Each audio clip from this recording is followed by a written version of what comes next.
Praise the Lord. Kripa Holy Spirit fire power ministry తరపున మీ అందరికీ శుభాభివందనములు.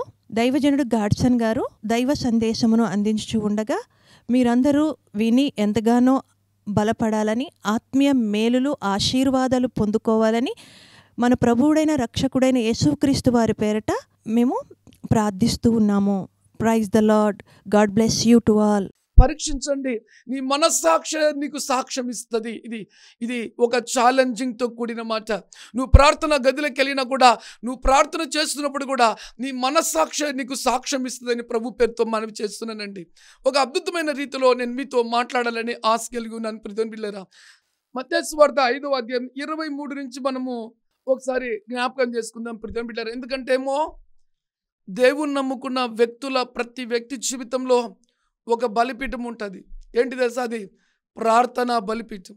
ఆ బలిపీఠం దగ్గర మనం ఉన్నప్పుడు దేవునితో మాట్లాడుతుంటాం. దేవునితో మనం మాట్లాడుతున్నప్పుడు సరిచేయబడతాం. రెండో మాటగా చెప్తున్నా, ప్రతి ఆదివారము దేవుడి మందిరంలోకి వెళ్తున్నప్పుడు ఆ పరిశుద్ధమైన యేసుక్రీస్తు యొక్క శరీరము రక్తములో మనం పాల్పంపులు పొందుతున్నప్పుడు, ఆ పరిశుద్ధమైన శరీరములో పాల్పంపులు పొందుతున్నప్పుడు మనము చాలా జాగ్రత్తగా సరిచేయబడవలసిన వారమే ఉన్నాం. అక్కడ రాయబడి ఉంటుంది కొరింథీయులకు రాసిన పత్రికలో. అది ఆ వచనం నేను ఇప్పుడు చెప్పడం లేదు, కానీ నేను మీతో ఒక ప్రత్యేకమైన రీతిలో మనస్సాక్షి ద్వారా నువ్వు బ్రతుకుతున్నావు, జీవిస్తున్నావు అనే మాట చెప్తున్నాను ప్రియమైన పిల్లారా. అందుకే నీ బలిపీఠము దగ్గరికి నువ్వు వెళ్ళినప్పుడు దేవునితో నువ్వు మాట్లాడాలి అంటే ఈ మనస్సాక్షి నీ మీద నేరారోపణ చేస్తుంది. నీ మనస్సాక్షి ఎప్పుడైతే నీ మీద నేరారోపణ చేయకుండా ఉంటుందో దేవునితో నువ్వు అద్భుతమైన రీతిగా మాట్లాడి బలాన్ని పొందుకునే వ్యక్తిగా ఉంటావు, ధైర్యాన్ని పొందుకునే వ్యక్తిగా ఉంటావు. ఈ భూమి మీద ఒక మంచికరమైన దీవెనలు దేవుని సన్నిధి నుంచి పొందుకునే వ్యక్తిగా ఉంటావు. అంతేకాదు కానీ రారాజుగా ఉంటావండి. ఎందుకంటే దేవునితో నీ కనెక్షన్ ఉంది కాబట్టి. ఈ ప్రపంచంలో ఏమి సంభవించినా కూడా దేవుడు తన బిడ్డలను ఎంతో మాత్రం కూడా విడిచిపెట్టడు. తన బిడ్డల పట్ల ఆయన కృప ఎప్పుడు విడిచిపోదు. ఇజ్రాయేల్ ప్రజలను కాపాడే దేవుడు కునుకడు, నిద్రపోడు. అయితే నీ బలిపీఠం దగ్గరికి వెళ్ళినప్పుడు ఏం జరుగుతుంది రాండి చూద్దాం దేవుడి వాక్యంలో. కావున నీవు నీ బలిపీఠం వద్ద అర్పణలు అర్పించుచుండగా నీ మీద నీ సహోదరునికి విరోధమేమైనా కలదని అక్కడ నీకు జ్ఞాపకము వచ్చిన ఎడల ఆ బలిపీఠము ఎదుటనే నీ అర్పణను విడిచిపెట్టి మొదట వెళ్ళి నీ సహోదరునితో సమాధానపడుము. అటు తర్వాత వచ్చి నీ అర్పణను అర్పింపుము. ఇక్కడ బ్రేక్ అందరికీ అర్థమవుతుంది అనుకుంటున్నాను ప్రియమైన పిల్లరా. ఒక నిజమైనటువంటి వ్యక్తి తన జీవితంలో మనస్సాక్షిని గాయపరచుకోడు.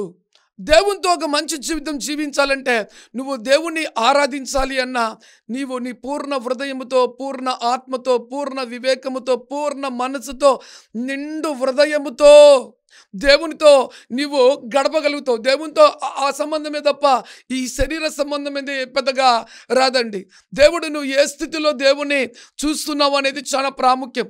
దేవుణ్ణి ఆరాధించేవారు ఆత్మతోనూ సత్యముతోనూ ఆరాధించాలి. అయితే దేవుని వాక్యం ఏం చెప్తుందంటే ప్రియమైన బిడ్డలారా, నీ వ్యక్తిగత జీవితాన్ని దేవుడు నీకు చూపిస్తున్నప్పుడు నిజముగా తన ఆత్మను బాగు చేసుకున్నటువంటి వ్యక్తి అయితే వెంటనే వెళ్ళి ఆ వ్యక్తితో సమాధానపడి, నా జీవితంలో ఇలాంటి వద్దు, నేను వాత వేయబడ్డ మనస్సాక్షిగా ఉండను, నా మనస్సాక్షిని నేనే చెడగొట్టుకోను అని వెంటనే వెళ్ళి సమాధానపడి తన ఆత్మను, తన మనస్సాక్షిని తను తృప్తిపరుచుకుంటూ హ్యాపీగా జీవిస్తాడు. గట్టిగా చప్పట్లు కొట్టి దేవుని కనపరుద్దామా? ఆమెన్, హల్లెలూయా. దేవునికి స్తోత్రం కలుగును గాక. ఒకవేళ అలా కాకుండా మనస్సాక్షిని గాయపరుచుకుంటూ మనం ఎంతకాలము జీవించినా కూడా దేవుని కార్యాలను ఎప్పుడు కూడా చూడలేం ప్రియమైన బిడ్డలారా. ఎందుకంటే ఏమో నీ మనస్సాక్షి నీకు సాక్ష్యం చెప్తుంది. అక్కడ తిట్టావు, అక్కడ కొట్టావు, అక్కడ అబద్ధమాడావు, అక్కడ మోసం చేసావు, అక్కడ గాయపరచావు, తిరిగి మళ్ళీ నువ్వు దేవునితో నడవాలి అనుకుంటున్నావా అని నీలో ఉన్న మనస్సాక్షి గుచ్చుకుంటూ ఉంటుందండి. పరీక్షించుకోవాలి. నీ జీవిత యాత్ర, నీ వ్యక్తిగత జీవితం, దేవునితో నడిచే నీ జీవితాన్ని నీవే సరిచూసుకునేటువంటి వ్యక్తిగా ఉండాలా? నీ మనస్సాక్షిని నీవే కాపాడుకునే వ్యక్తిగా ఉండాలా? దేవుడైతే మనస్సాక్షిని ఇచ్చాడు. ఆ మనస్సాక్షి ఒక అద్భుతమైన రీతిలో ఉంటుంది. దానికి లోబడి జీవించమని అన్నాడు. మరి నువ్వు లోబడగలిగే వ్యక్తిగా ఉన్నట్లయితే ఒక అద్భుతమైన జీవితం జీవిస్తావు. ఆమెన్, హల్లెలూయా. అపోస్తలుడైన పౌలు యొక్క మనస్సాక్షి ఏ విధంగా పనిచేస్తుందో చూద్దామా.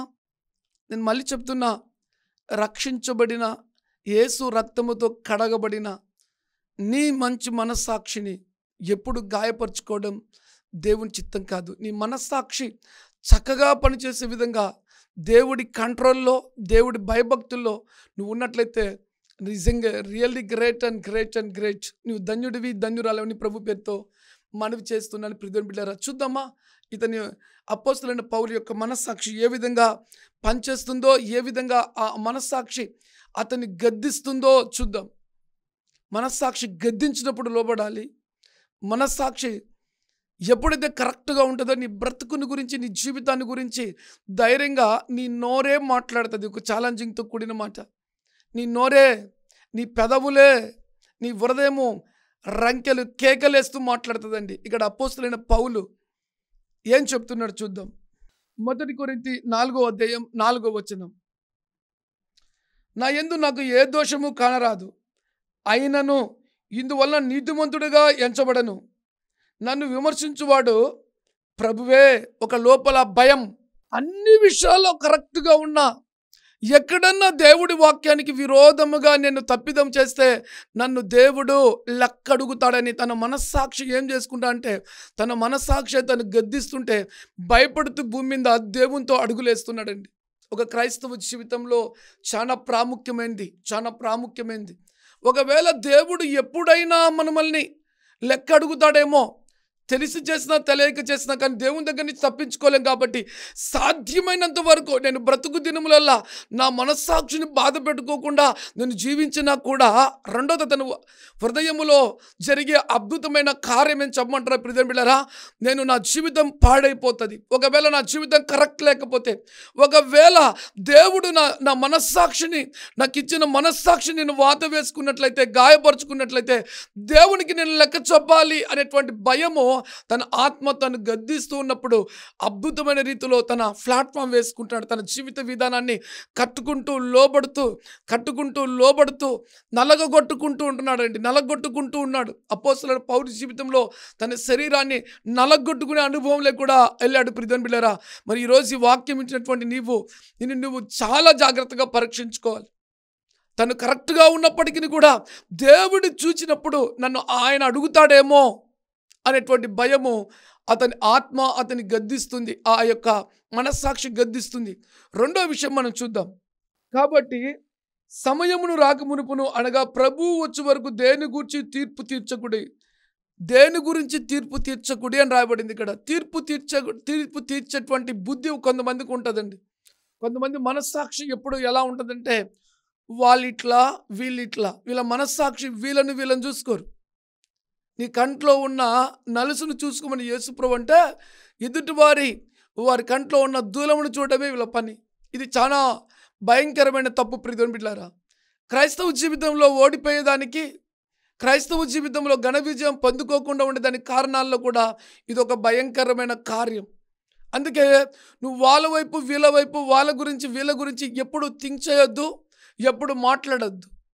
నేర్చుకోవాల్సింది ఒకటే, దేవుడికి నీకు ఉన్నటువంటి అద్భుతమైన కనెక్షన్. ఆ కనెక్షన్ చక్కగా చూసుకొని దేవుడు ఏ విధంగా నిన్ను నడిపిస్తున్నాడో ఆ నడుపుదలలో నువ్వు ఏ సంఘములో ఉన్నావో, ఏ కాపరితో ఉన్నావో, ఏ విధంగా దేవుని పని చేస్తున్నావో, ఏ విధంగా దేవునికి సాక్షిగా జీవిస్తున్నావో, ఆ ఆత్మీయ జీవితాన్ని నువ్వు ఏం చేయాలంట, కొనసాగుతూ ముందుకు వెళ్ళిపోవాలండి. నీ జీవితంలో తీర్పు తీర్చేవాడిగా ఉన్నట్లయితే దేవుడు కూడా నిన్ను తీర్పు తీరుస్తాడు. ఈ లోకంలో ఉన్నవారు కూడా నిన్ను తీర్పు తీరుస్తారు. ఎందుకు తెలుసా? ఎప్పుడు విమర్శించే వ్యక్తివి నీవు, ఎప్పుడు కూడా ఎదుటివారి తప్పిదాలు చూస్తావు, కానీ నీ తప్పిదాలు నువ్వు చూసుకోవని వాళ్ళు ప్రశ్నిస్తున్నప్పుడు నీ దగ్గర సమాధానం ఉండదు. నువ్వు తలదించుకునే వ్యక్తిగా ఉంటావు. నీ మనస్సాక్షి ఎదుటి వాళ్ళు ఏం చేస్తున్నారు అనే, లేకపోతే ఎదుటి వాళ్ళ మీద తీర్పు తీర్చాలనే, ఈ మనస్సాక్షి దేవుని చిత్తమైన మనస్సాక్షి కాదు. కాబట్టి దీన్ని జాగ్రత్తగా పెట్టుకోవాలని ప్రభు పేరుతో మనవి చేస్తున్నానండి. ఈ మనస్సాక్షి నానా విధాలుగా పనిచేస్తుంది. దేవుడు నాకు ఇచ్చిన కృపను బట్టి మరి ఎన్ని వర్తమానాలు అయితే ఈ మనస్సాక్షి గురించి నేను మాట్లాడతానో, ఆ దేవుడి సహాయంతో నేను మీతో మాట్లాడాలని ఆశ కలిగి ఉన్నాను. ప్రియమైన బిడ్డలారా, ఇక్కడ చూసినట్లయితే చూడండి, అపోస్తలుడైన పౌలులో ఉన్నటువంటి మనస్సాక్షి చెబుతూ ఉంది. గద్దిస్తుంది. నువ్వు జాగ్రత్తగా బ్రతుకు అని చెప్తుంది. నువ్వు జాగ్రత్తగా పరిచర్య చేయని చెప్తుంది. నీ మనస్సాక్షి ఎలా ఉండాలో చూడు అని చెప్తుందండి. ఏమని చెప్తుంది చూడండి. దేనిని గూర్చి నువ్వు తీర్పు తీర్చకుడి. రెండవ చూడండి, ఆయన అంధకారం అంది రహస్యములను వెలుగులోనికి తెచ్చి హృదయములోని ఆలోచనలు బయలుపరిచినప్పుడు ప్రతి వానికి తగిన మెప్పు దేవుని వలన కలుగును. అంటే వారి వారి క్రియలన్నిటి చొప్పున అది మెప్పు, అది దీవెన లేకపోతే కాదా, వారి వారి క్రియల చొప్పున అంధకారములోని రహస్యములన్నీ కూడా దేవుడు బయటకు తీసుకొస్తాడంట. ఇప్పుడు నేను ఇందాక చెప్పాను కదా, మనస్సాక్షి గురించి పరిశుద్ధాత్మ దేవుడు మాట్లాడుతున్నాడండి. నీ మనస్సాక్షిలో ఏముందో, ఆ మనస్సాక్షిలో ఏమి యోచిస్తున్నావో అవన్నీ కూడా ఒక రోజుకి బయటకు వస్తాయంట. అపోస్తలుడైన పౌలు మనస్సాక్షి గద్దిస్తుంది. అపోస్తలుడైన పౌలు యొక్క మనస్సాక్షి ఆ పౌలుతో మాట్లాడుతున్నప్పుడు తన హృదయంలో తాను ఏ విధంగా అనుకున్నాడంటే, ఒక ప్రత్యేకమైన వ్యక్తిగా నేను ఉండాలని తాను దేవునికి సమర్పించబడిన వ్యక్తిగా మార్చబడి ఒక అద్భుతమైన జీవితం జీవించాడు. మరి ఈరోజు ఈ వర్తమానం వింటున్న నీవు, పౌలుని పిలిచిన దేవుడే నన్ను పిలిచాడు, నిన్ను పిలిచాడు. నీ ప్రాంతంలో తల ఎత్తుకుని జీవించే వ్యక్తిగా ఉండటకు దేవుడు నీకు ఇచ్చిన మనస్సాక్షిని నువ్వు కాపాడుకున్నట్లయితే నీది రాజయోగమే. దేవునితో నడుచుటకు నీ మనస్సాక్షి దేవునికి లోబడే విధంగా నువ్వు సరిచేసుకున్నట్లయితే నువ్వు రాజయోగమే. అందుకే సామెతల గ్రంథంలో ఒక మాట ఉంటుంది, మనస్సునంట నిబ్బర పెట్టుకున్నవాడు ధన్యుడంట. కాబట్టి మన ఆత్మీయ జీవితంలో మన మనస్సాక్షిని మనం కాపాడుకున్న వాళ్ళమైతే ధన్యులమని ప్రభు పేరుతో మనవి చేస్తున్నాను. ప్రియమైన బిడ్డలారా, దేవునికి స్తోత్రం కలుగును గాక. చూద్దామా దేవుని సంఘములో ఉన్న వ్యక్తుల యొక్క మనస్సాక్షి గురించి పరిశుద్ధ గ్రంథంలో ఏమని రాయబడిందో. 2వ కొరింథీయులకు రాసిన పత్రిక 1:12. మా అతిశయం ఏమనగా లౌకిక జ్ఞానం అనుసరింపక దేవుడు అనుగ్రహించు పరిశుద్ధతో నిష్కపటనంతోనూ దేవుని కృపనే అనుసరించి లోకములో నడుచుకుంటమనియు విశేషముగా మీ ఎడలను నడుచుకుంటమనియు మా మనస్సాక్షి సాక్ష్యం ఇచ్చుచున్నది. దేవుని గ్రంథంలో మనం చూసినట్లయితే ప్రియమైన బిడ్డలారా, అపోస్తలుడైన పౌలు కొరింథీయులకు సంఘానికి రాసినప్పుడు ఆ సంఘపు ప్రజలతో మాట్లాడుతున్నాడండి. ఎలాగ మాట్లాడుతున్నాడంటే నోటి మాటలతో మాట్లాడలేదండి, మనస్సాక్షిలో నుంచి వచ్చేటువంటి మాటలతో. అవి సత్యములు, అవి న్యాయములు, అవి దేవుని కార్యములు కాబట్టి ఆ మాటలు అంత శక్తి ఉంటుంది. ప్రియమైన బిడ్డలారా, సాక్ష్యం చెప్తున్నాడు అపోస్తలుడైన పౌలు. నేను నా మనస్సాక్షిని బాధ పెట్టుకుని ఈ లోక సంబంధమైన వ్యక్తిగా జీవించిన వ్యక్తిగా నేను మీ దగ్గరికి రాలేదు, మీకు ఈ లెటర్ రాయలేదు, మీతో ఈ మాటలు పంచుకోలేదని చెప్తున్నాడు. ప్రియమైన చూడండి, మా అతిశయం ఏదనగా, ఎంత గొప్ప అద్భుతమైన మాట అండి. మా ధైర్యం, మా గొప్పతనం ఏంటనగా, మా ప్రత్యక్షత ఏంటనగా, మేము ఏదైతే చూసామో, ఏదైతే విన్నామో, ఏదైతే దేవుడు చెప్పమన్నాడో దాన్ని చెప్పుడుగా మేము ప్రతిష్ఠించబడిన వాళ్ళం. మా అతిశయం ఏంటి తెలుసా? దేవుడు మాకు ఇచ్చిన కృప చొప్పున మేము బ్రతుకుతున్నాం. మా ఆత్మని మాలో ఉన్న మనస్సాక్షిని బాధ పెట్టిన వారము కాము అంటూ మాట్లాడుతున్నాడు. ప్రియమైన బిడ్డలారా, చూడండి, ఇంకొక మాట కూడా ఇక్కడ రాయబడింది. మా అతిశయం ఏమనగా ఆత్మ ఎంత అద్భుతంగా మాట్లాడుతుందో చూడండి. లౌకిక జ్ఞానం అనుసరింపక దేవుడు అనుగ్రహించు పరిశుద్ధాత్మతో నిష్కపటనముతోనూ దేవుని కృపనే అనుసరించి లోకములో నడుచుకుంటామనియు. వారి జీవితం ఎట్లుందంట? ఒక వ్యక్తి దేవునిచే పట్టబడిన తర్వాత దేవుడి ప్రణాళికలోనికి ఆ వ్యక్తి యొక్క జీవితం ఎంతో గొప్పగా పోయిందో చూడండి.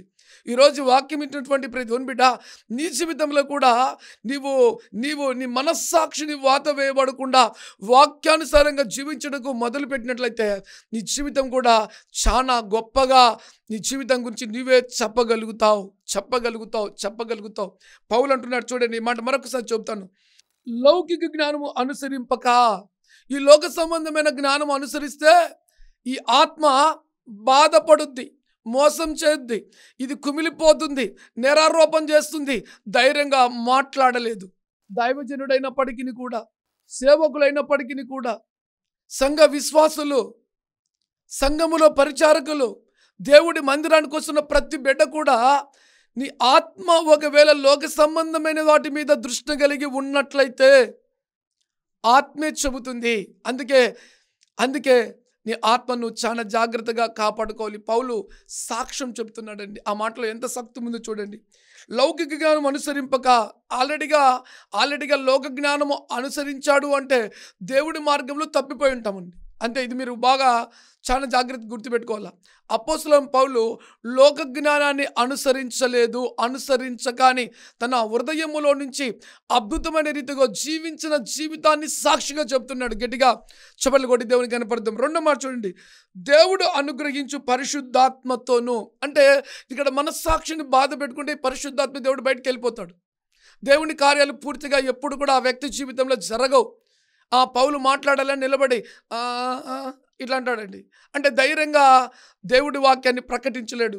పరిశుద్ధాత్మను ఏ వ్యక్తి అయితే దుఃఖపరచకుండా ఉంచాడో ఆ పరిశుద్ధాత్మ దేవుడే ఆ వ్యక్తిని చక్కగా నిలబెడుతుంది. ఆ వ్యక్తి గురించి సాక్ష్యం ఇచ్చేది ఆ పరిశుద్ధాత్మ దేవుడే. ఆమేన్. చూడండి, దేవుడు అనుగ్రహించు పరిశుద్ధాత్మతోను నిష్కపటనముతోను. దేవుని ఆత్మ ఇందాకే మీకు చెప్పాను కదా, ఆ మనస్సాక్షి ఏం చేస్తుందంట, ఆ వ్యక్తిని నిష్కపటనమైన వ్యక్తిగా చేసింది. చప్పట్లు కొట్టి దేవునికి కనపడదామా? నీవు కూడా ఆ దేవుని మనస్సాక్షిని నువ్వు గాయపరచకుండా ఆ మాటకు లోబడినట్లయితే ఆ మనస్సాక్షి దేవుడి ధర్మశాస్త్రముతో లింక్ అయి ఉంది కాబట్టి ఆ ధర్మశాస్త్రపు లేఖనాలని నీ మనస్సాక్షి ఎరిగి ఉంది కాబట్టి నేను బ్రతికిస్తూ ఉంటుంది. అది చక్కటి మార్గంలోకి నడిపిస్తుంది. ఇది ఛాలెంజింగ్తో కూడిన మాట. నీ మనస్సాక్షి నువ్వు వాత వేసుకుంటే నీ జీవితమే వాత వేయబడిన జీవితంగా ఉంటుంది. బి కేర్ఫుల్ ప్రియమైన బిడ్డలారా. చూడండి, నిష్కపటనముతోనూ ఆ పరిశుద్ధాత్మ దేవుడు ఆ మంచి మనస్సాక్షికి లోబడ్డాడు కాబట్టే పౌలు చావు కూడా భయపడలేదు. ఏమి జీవితంలో జరుగుతానో కూడా భయపడలేదు, బెదరలేదు, బొంకలేదు.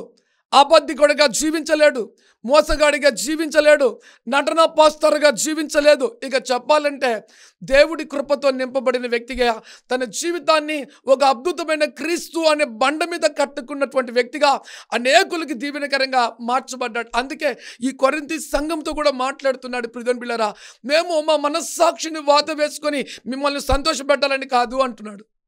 మాట మార్చి చెప్తే ఇప్పుడు నేను కూడా మిమ్మల్ని సంతోషపెట్టాలి అంటే దేవుడి వాక్యాన్ని నాకు ఇష్టమైన రీతిలో చెప్పి మిమ్మల్ని కొండలెక్కియచ్చు. నువ్వు దీవించబడతావు. నువ్వు నిష్ఠానుసారంగా ఉన్నప్పుడు నీకు కొదవ ఉండదు, నీకు ఇబ్బంది ఉంది కదా, వాక్యాన్ని జీవించకుండా ఉంటే ఏం కాదులే. ఇవి దేవుని దగ్గర పనిచేయ పిల్లరా. బి కేర్ఫుల్, చాలా జాగ్రత్త. నీ జీవితంలో ఎప్పుడైనా గుర్తు చేసుకో, దేవుడి వాక్యము నీ తరము మారదు, తరతరములు మారదు. మార్పులేని దేవుడి వాక్యం. నువ్వు మారకుండా చూసుకోవాలి, అంతేగాని దేవుడి వాక్యం మారదు. నువ్వు మారుతూ దేవుడి వాక్యానికి అనుగుణంగా ఉండాలంటే ఉండదు. నీవు నీ జీవితంలో నేర్చుకోవాల్సిన ప్రాముఖ్యమైనటువంటి విధానం ఏంటంటే దేవుడి వాక్యము మారదు కాబట్టి వాక్యానుసారంగా జీవించడానికి నువ్వు మారాల. నీవు మారి వాక్యానుసారంగా జీవించడం మొదలుపెట్టినట్లయితే దేవుడి వాక్యము నిన్ను ఒక ప్రత్యేకమైన వ్యక్తిగా, దేవుడి వాక్యం చెప్తుంది కదా, నిష్కపటనముతోనూ దేవుని కృపలో జీవించే వ్యక్తిత్వం గల వ్యక్తిగా నేను మారుస్తుంది అని ప్రభు పేరుతో మనవి చేస్తున్నాను ప్రియమైన. కాబట్టి అపోస్తలుడైన పౌలు తన జీవితంలో సాక్ష్యం చెప్తున్నాడు. నిష్కపటనముతోనూ దేవుని కృపనే అనుసరించి ఆ పరిశుద్ధాత్మ దేవుని శక్తి ఏంటంట, మనస్సాక్షి అంట ఎలా పనిచేస్తుందంటే పౌలు చెప్తున్నాడు. ప్రియమైన బిడ్డలారా, దేవుడి కృపను అనుసరించి లోకంలో నడుచుకుంటే మీ చవళ్ళు కొట్టి దేవుని కనపడదామా? ఆ మనస్సాక్షిని వాత వేసుకుంటే దేవుని కృపను విడిచిపెట్టి, లేకపోతే వాత వేయబడి, లేకపోతే ఆ దేవుని యొక్క కృపకు విరోధముగా ఇక మీరు ఎన్ని పెట్టుకుంటారో నాకు సంబంధం లేదు. ఎందుకంటే మీ జీవితం కృప వచ్చింది, ధన్యత వచ్చింది, ఆశీర్వాదం వచ్చింది, ఒక మంచి జీవితం జీవించడానికి దేవుడు నిన్ను నిలబెట్టినాడు. నీలో ఉన్న పరిశుద్ధాత్మ దేవుని యొక్క శక్తి ఏంటో దేవునికి బయలుపరిచినాడు. కాబట్టి జాగ్రత్త పడవలసింది నీవే నీవే నీవే నీవే. ఆ మనస్సాక్షిని గన నీవు జాగ్రత్తగా గుర్తెరిగిన వ్యక్తివైతే నీ లైఫ్ ఒక అద్భుతమైన రాజయోగమే. చెవులు కొట్టి దేవుని కనపడదామా? ఇక్కడ అపోస్తలుడైన పౌలు ఆ మనస్సాక్షిని వాత వేసుకోలేదండి. ఆ మనస్సాక్షి ఏం చూపిస్తుందంటే దేవుడి కృపనే అనుసరించి లోకములో నడుచుకుంటామని. ఆ మనస్సాక్షి దేవుడి కృప కిందకి నేను తీసుకొస్తుంది. ఆ మనస్సాక్షి దేవుడితో నడిచే వ్యక్తిగా నిన్ను ఒక అద్భుతమైన వ్యక్తిగా తయారు చేస్తుంది. ప్రియమైన బిడ్డలారా, రెండో మాటగా నేను మీతో పంచుకుంటున్నాను. చూడండి, విశేషముగా మీ ఎడల నడుచుకుంటే మరియు మా మనస్సాక్షి సాక్ష్యం ఇచ్చుటయే. ఆమెన్ చెప్దామా? మా మనస్సాక్షి సాక్ష్యం ఇచ్చుటే. అద్భుతమైన మాట ప్రియమైన బిడ్డలారా. ఇప్పుడు మీరు చెప్పాలా? ఈ మాట వింటున్నప్పుడు నీ మనస్సాక్షి ఎటువంటిదో నీకే తెలుసు.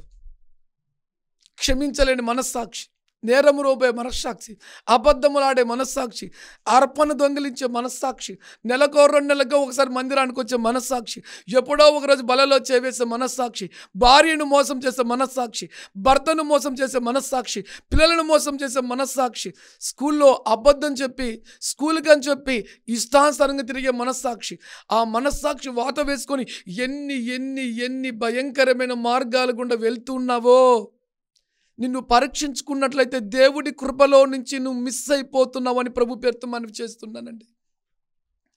నీ మనస్సాక్షి చక్కగా నీలో ఉన్నట్లయితే ఆ మనస్సాక్షి దేవుని కృప కిందికి తీసుకొస్తుంది. ఆ మనస్సాక్షిని కాపాడుకున్న వ్యక్తి యొక్క జీవిత సాక్ష్యం ఒక ఛాలెంజింగ్తో కూడిందిగా ఉంటుంది. ఆమె చెప్దామా?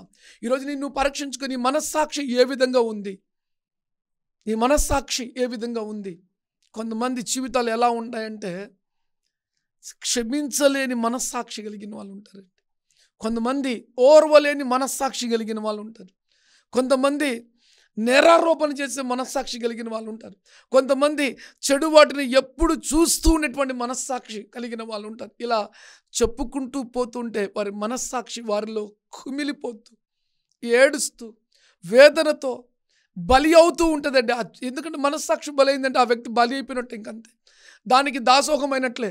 అయితే దేవుని సేవకుడిగా నేను నీతో పంచుకునేటువంటి మాట ఏంటంటే ప్రియమైన బిడ్డలారా, నీ మనస్సాక్షి దేవుని వాక్యము, వాక్యానుసారమైన జీవితము, నువ్వు పొందుకున్న ఆ రక్షణను, ఆ కృప కిందగానే నువ్వు జాగ్రత్తగా ఉన్నట్లయితే నువ్వు ఒక మంచి మనస్సాక్షి కలిగిన వ్యక్తిగా ఉంటావు.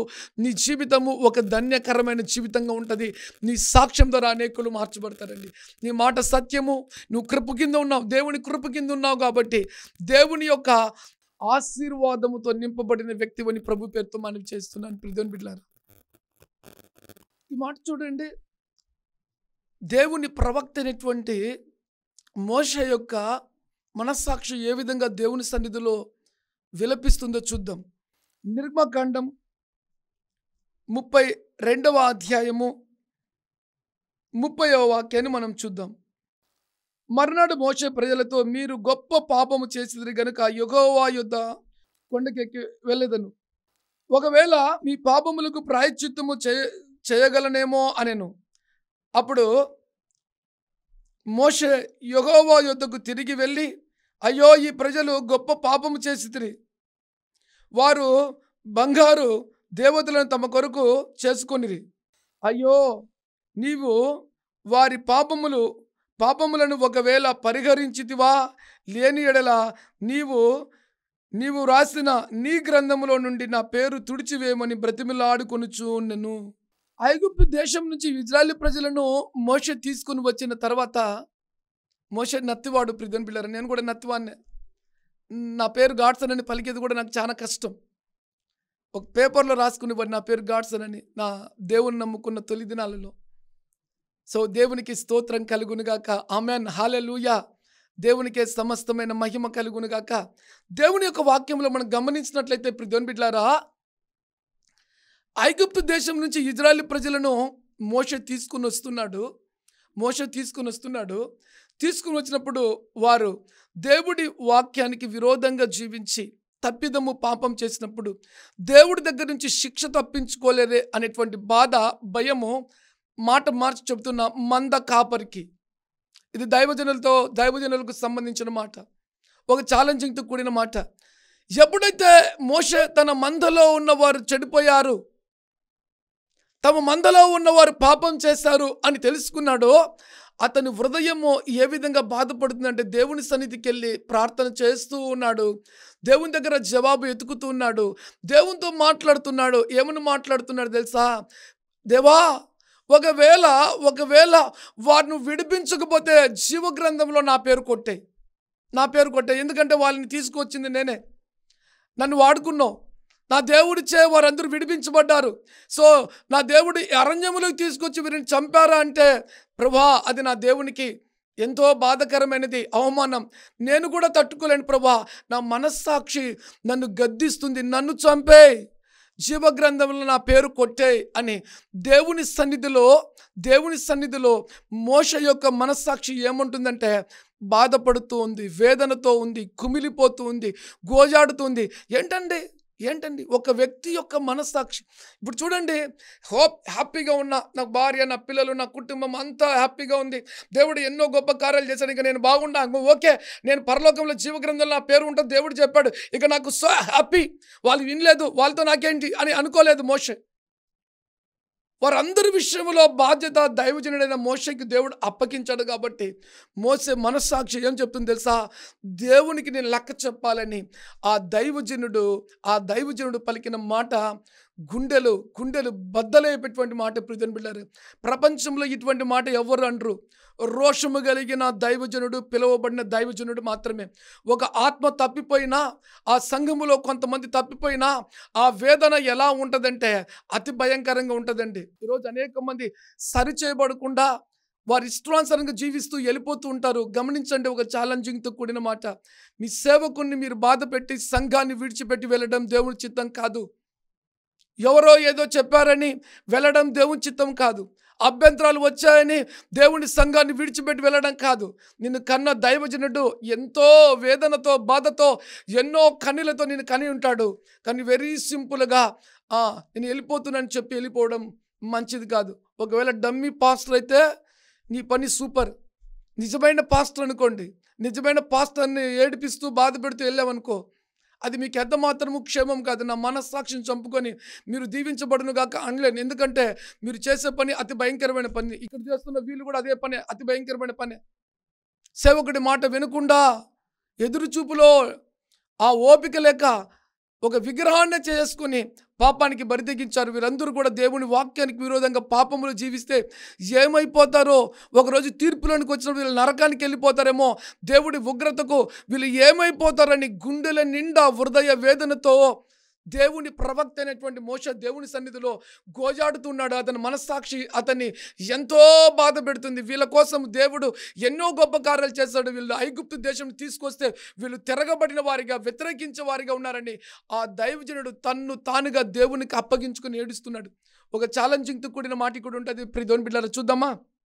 అయ్యో, నీవు వారి పాపములను ఒకవేళ పరిహరించిదివా, లేని ఎడల నీవు రాసిన నీ గ్రంథములో నుండి నా పేరు తుడిచివేయమని బ్రతిమలాడుకుంటూ, నా పేరు తుడిచేయి ప్రభువా, వద్దు, నువ్వు వాళ్ళ పాపములు కొట్టివేస్తే సో హ్యాపీ, నాకు సంతోషం. ఒకవేళ నువ్వు వారి పాపములు కొట్టివేయకపోతే నాకు జీవగ్రంథం వద్దు. నువ్వు నన్ను పిలుచుకొని, ఎంచుకొని, ఏర్పరచుకొని నీ కార్యం అంతా జరిపించుకున్నావు, అయినా నాకు పరలోకం వద్దు, వాళ్ళు కావాలి. ఎందుకు తెలుసా? వాళ్ళు నశించిపోవడం నాకు ఇష్టం లేదు ప్రభా, నా పేరు కొట్టేయని తన మనస్సాక్షి జీవగ్రంథములో ఉందని సంతోషించలేదు.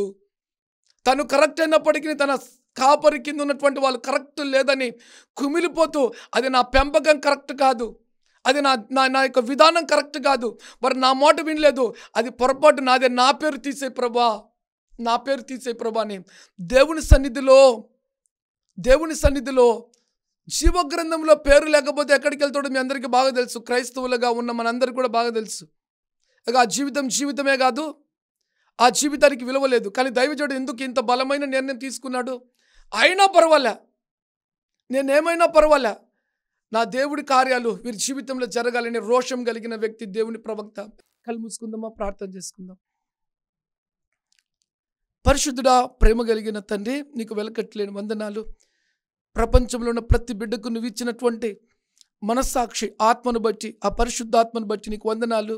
ఆ పరిశుద్ధాత్మ ధర్మశాస్త్రపు గ్రంథానికి విధేయతగా లోబడి పనిచేస్తుందని నువ్వు మాట్లాడావు. రెండోది, ఆ మనస్సాక్షి తండ్రి, ఏ వ్యక్తి అయితే ఆ మనస్సాక్షికి అనుగుణంగా జీవిస్తాడో ఆ మనస్సాక్షి ఆ వ్యక్తి గురించి తీర్పు లేకపోతే తండ్రి మరి మేలు అని రెండిటి కూడా బయలుపరిచేది, చెప్పేది, అతని స్థితిని బయలుపరిచేది ఆ పరిశుద్ధాత్మ మనస్సాక్షి. నువ్వు మాట్లాడు. ఈరోజు ఈ వర్తమానం విన్న ప్రతి బిడ్డ కూడా, ఆ ఏ వ్యక్తి కూడా మనస్సాక్షిని బాధ పెట్టకుండా ఆ మనస్సాక్షి లోబడి దేవుని వాక్యానుసారంగా జీవించి వర్ధిల్లింపబడినట్లుగా కృప చూపించమని, ఆ మనస్సాక్షి ఏ విధంగా అపోస్తలుడైన పౌలును నడిపించిందో ఆ విధంగా దేవుని కృప దగ్గరికి ప్రతి బిడ్డను నడిపించి ప్రతి బిడ్డ దీవించబడి ఆశీర్వదించబడి వర్ధిల్లింపబడినట్లుగా నీ బలమైన కార్యము జరిపించమని యేసు పేరుతో ప్రార్థించి దీవెనలను పొంది ఉన్నాము తండ్రి. ఆమెన్. God bless you. దేవుడు మిమ్మల్ని అందరినీ దీవించునుగాక. ఆమెన్.